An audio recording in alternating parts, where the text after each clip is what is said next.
Stick around, because today, two robots picked up surgical tools and removed an organ, and a human barely had to touch them.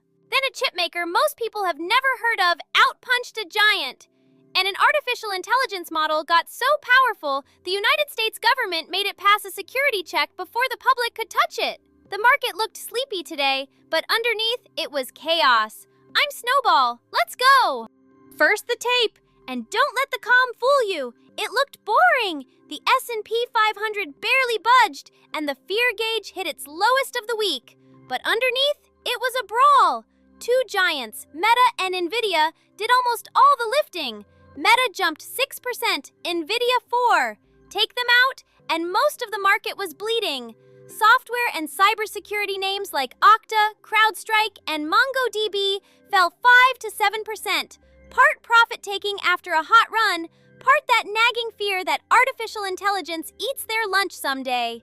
But they fell on light selling while the giants rose on heavy buying. That's not panic, that's the market picking sides in the artificial intelligence war. And today's real news is about the machines doing the winning. Story 1, and buckle up! For the first time ever, humanoid robots performed live surgery. A team at the University of California, San Diego used two 5-foot robots, nicknamed Surgy, to remove a gallbladder. In one run, a robot and a human surgeon teamed up. In the other, two robots did it side by side, steered remotely by doctors. Published in the journal Nature this week, the real deal. And here's the kicker. Today's surgical robots cost millions and do only a few tricks. These humanoids cost a fraction and can learn almost any job. The dream is remote surgery, a top surgeon operating on a patient 1,000 miles away. Humans steered them this time. Teaching them to go solo is next.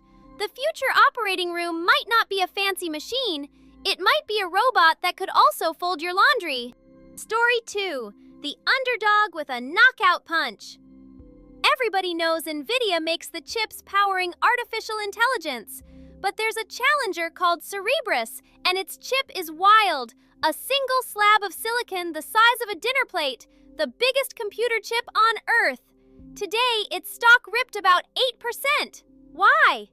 Cerebras just teamed up with a manufacturer named Flex to build these monster chips right here in America and ramp production about 7 times over. That's the little guy saying, "We can make these at scale, on home soil, and we're coming for the crown." Everybody roots for a challenger, and Cerebras just proved it can actually build. And story 3, a model so powerful the government wanted to look first.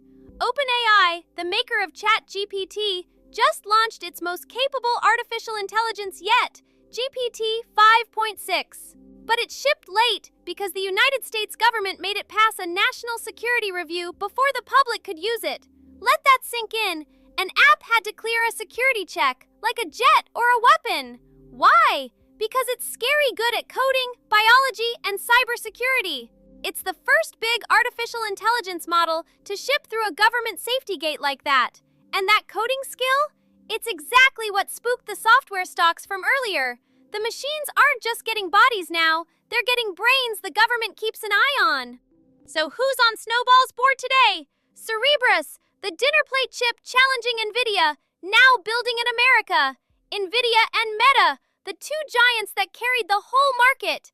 Broadcom and Astera Labs, the quiet plumbing behind every artificial intelligence data center. Amazon, still the robot kingmaker. And a new watch name, Intuitive Surgical, the one those surgical humanoids are coming for. The full list is in today's written briefing. Here's Snowball's takeaway. On a day the market looked half asleep, the future sprinted forward.